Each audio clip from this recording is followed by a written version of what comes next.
ঋকসুন্দর বন্দ্যোপাধ্যায়ের লেখা ভোটকর্মীর ডায়েরি। সরকারি দপ্তরে ভোটের ডিউটি আসার নাম নেমন্তন্ন। এক পাতা সাদা কাগজে নাম ধাম লিখে প্রথমে আসে ফার্স্ট ট্রেনিংয়ের চিঠি। নির্ধারিত দিনে হাজির হতে হয় নির্দিষ্ট জায়গায়।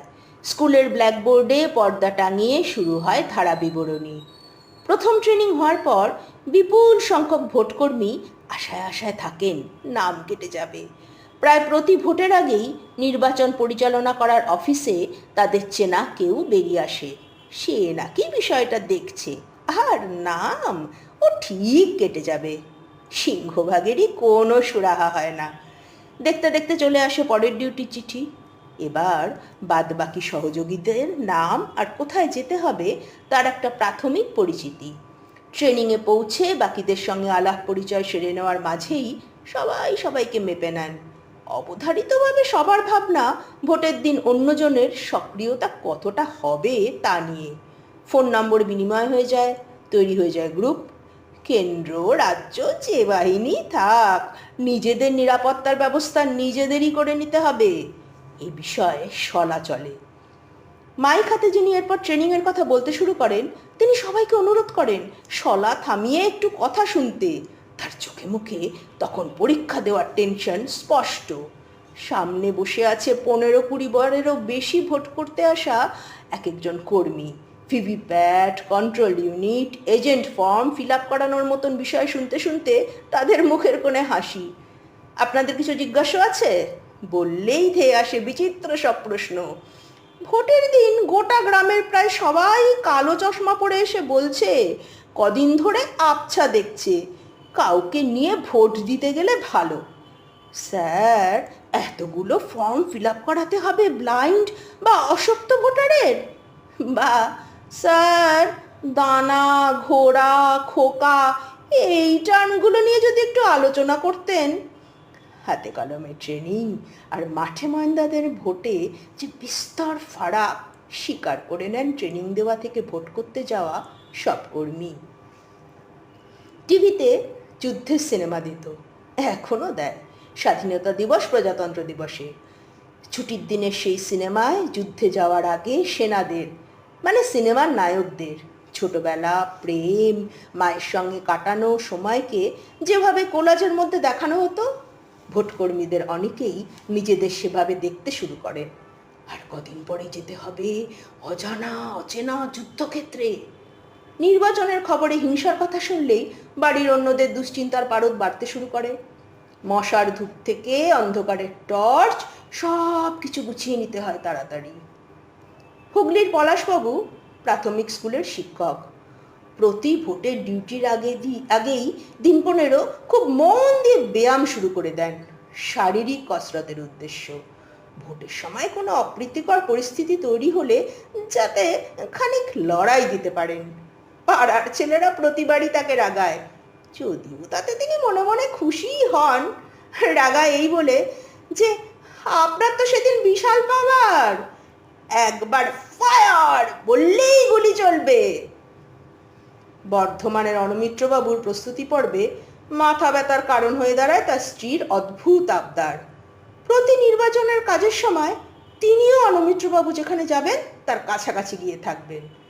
ভোটের ডিউটিতেও আর হোটেল বা হোমস্টে আছে এমন জায়গা থেকে আসে না, আসে এমন জায়গায় যেখানে বাড়ির কাউকে রাখা তো দূরস্থান, নিজেদের থাকাই বিড়ম্বনা। এর মধ্যেই ভোট কেন্দ্রে পৌঁছে স্থানীয় লোকজনদের সঙ্গে কথা বলে স্ত্রীর থাকার ব্যবস্থা খুঁজতে শুরু করেন ভদ্রলোক। একবার হয়েছিল কি, ভোটের দিন দুপুরে গ্রামের অন্যান্য মহিলার সঙ্গে তার স্ত্রীও এসেছিলেন ভোট দিতে। গ্রামের মহিলাদের আন্তরিকতা আর অনুরোধ উপেক্ষা করতে পারেননি তিনি। মহিলাদের ভিড়ের পেছনে দাঁড়িয়ে থাকা মাথায় গামছা বাঁধা লম্বা চওড়া লোকগুলোকে দেখে অনমিত্রবাবু বুঝেছিলেন আন্তরিকতার সাড়া না দিয়ে ভোট দিতে না এলে অন্য ব্যবস্থা নেমে আসবে তার ওপর। মহিলাদের ভোটের ডিউটি পড়েছে ছেলেদের স্কুলে। শৌচালয়, খোলা আকাশ, ঝট জলদি ব্যবস্থা করতে যারা এসেছে তারা সবাই গ্রামেরই মাতব্বর। সেক্টর অফিসারকে ফোন করে বারবার একই উত্তর শুনতে পাওয়া যাচ্ছে, একটু নিজেরা বুঝে শুনে সবটা সামলে নিন। এখানে বিরোধী পক্ষ শক্তিশালী, তাদের কাছে খবর গেছে এক পক্ষ চটজলদি শৌচালয় বানিয়ে ফেলছে, কাজেই চুপ করে বসে থাকা যায় না।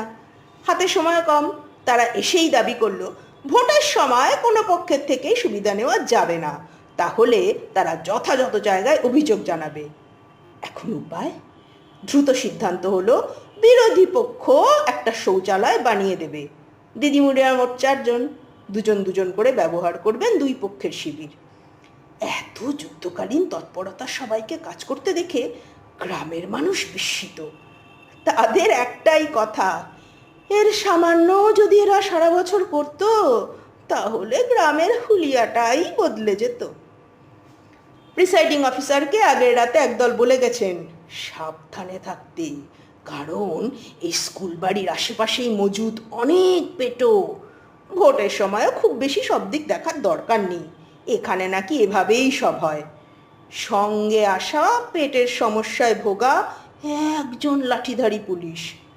ভোট নিতে আসা টিমের সারা রাত কেটেছে প্রাণ নিয়ে বাড়ি ফেরার চিন্তায়। ভোটের সকাল থেকেই বাইরে আওয়াজ শুরু হয়ে গেছে, থমথমে মুখ সবার। অল্প যে কজন ভোট দিতে আসছে তাদেরও ভোট দেওয়ার জায়গায় পেছনে জানলায় দাঁড়িয়ে থাকা একজন নির্দেশ দিয়ে দিচ্ছে। বেলা বেশি গড়াতে পারিনি, 3-4 জন মিলে এসে আস্ত এক টিন চিটে গুড় ঢেলে দিল ভোটিং মেশিনের ওপর। মুহূর্তে উত্তেজনা ছড়িয়ে পড়ল। মেশিন নিয়ে এখন কি করা যায়? ভাবতে হবে পোলিং পার্টিকেই।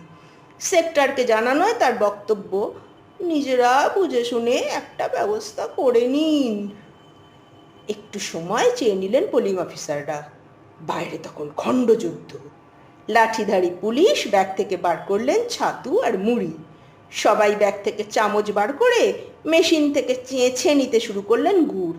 আরে বাবা, যতটা ওঠে আর কি, পেটে তো ছুঁচোয় ডন মারছে। সীমান্তবর্তী এক গ্রাম, তার ভোট কেন্দ্র হয় যে প্রাথমিক বিদ্যালয়, তার দেওয়ালে নানা ছবি আঁকা, ছোটদের জন্য লেখা ছড়া। ভোট খুবই শান্তিপূর্ণভাবে চলছিল। বাদ সাধল খানিক পরে আসা এক ভোটার, যার নামে ভোট দিতে আসা সেই বৃদ্ধর বদলে সামনে দাঁড়িয়ে অন্য আর একজন যুবক। এজেন্টদের কারো আপত্তি নেই। খানিক পরে ভোট যখন প্রায় হয়ে এসেছে, প্রিসাইডিং অফিসার কৌতূহল ধরে না রেখে জানতে চাইলেন, আপনাদের এত শান্ত গ্রাম, এত সুন্দর ভোট হচ্ছে, শুধু ওই একটা হিসাব মিলছে না, বৃদ্ধ কি অসুস্থ বলে অন্য কেউ এসে ভোট দিয়ে গেল? তারপর জানা গেল এই গ্রাম আগে ঝামেলার জন্যে কুখ্যাত ছিল, ভোটের সময় প্রচুর রক্ত ঝরেছে।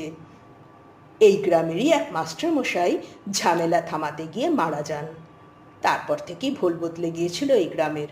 আর কোনো রকম প্ররোচনাতেই গ্রামের মানুষ এককাট্টা হয়ে ঝামেলা হতে দেয়নি ভোটে। বছরের পর বছর এখানে যারা ভোটের ডিউটি করতে আসেন তাদের কোনো সমস্যা হয় না।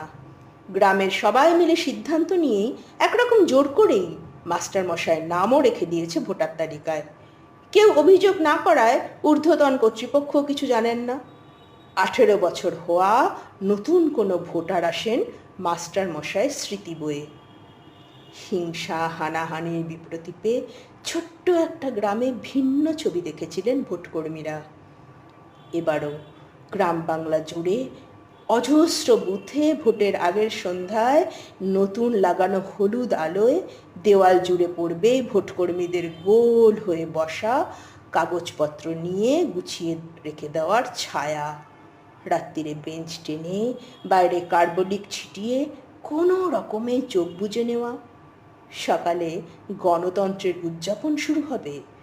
গ্রামের পথে তিত্তির করে কাঁপতে থাকা দীর্ঘদেহী গাছের ছায়ায় গ্রীষ্ম দুপুরে জুড়ানো ভোটারও মনে মনে জানবে তার আঙুলের ছোঁয়ায় কেউ দিল্লি যেতে পারে।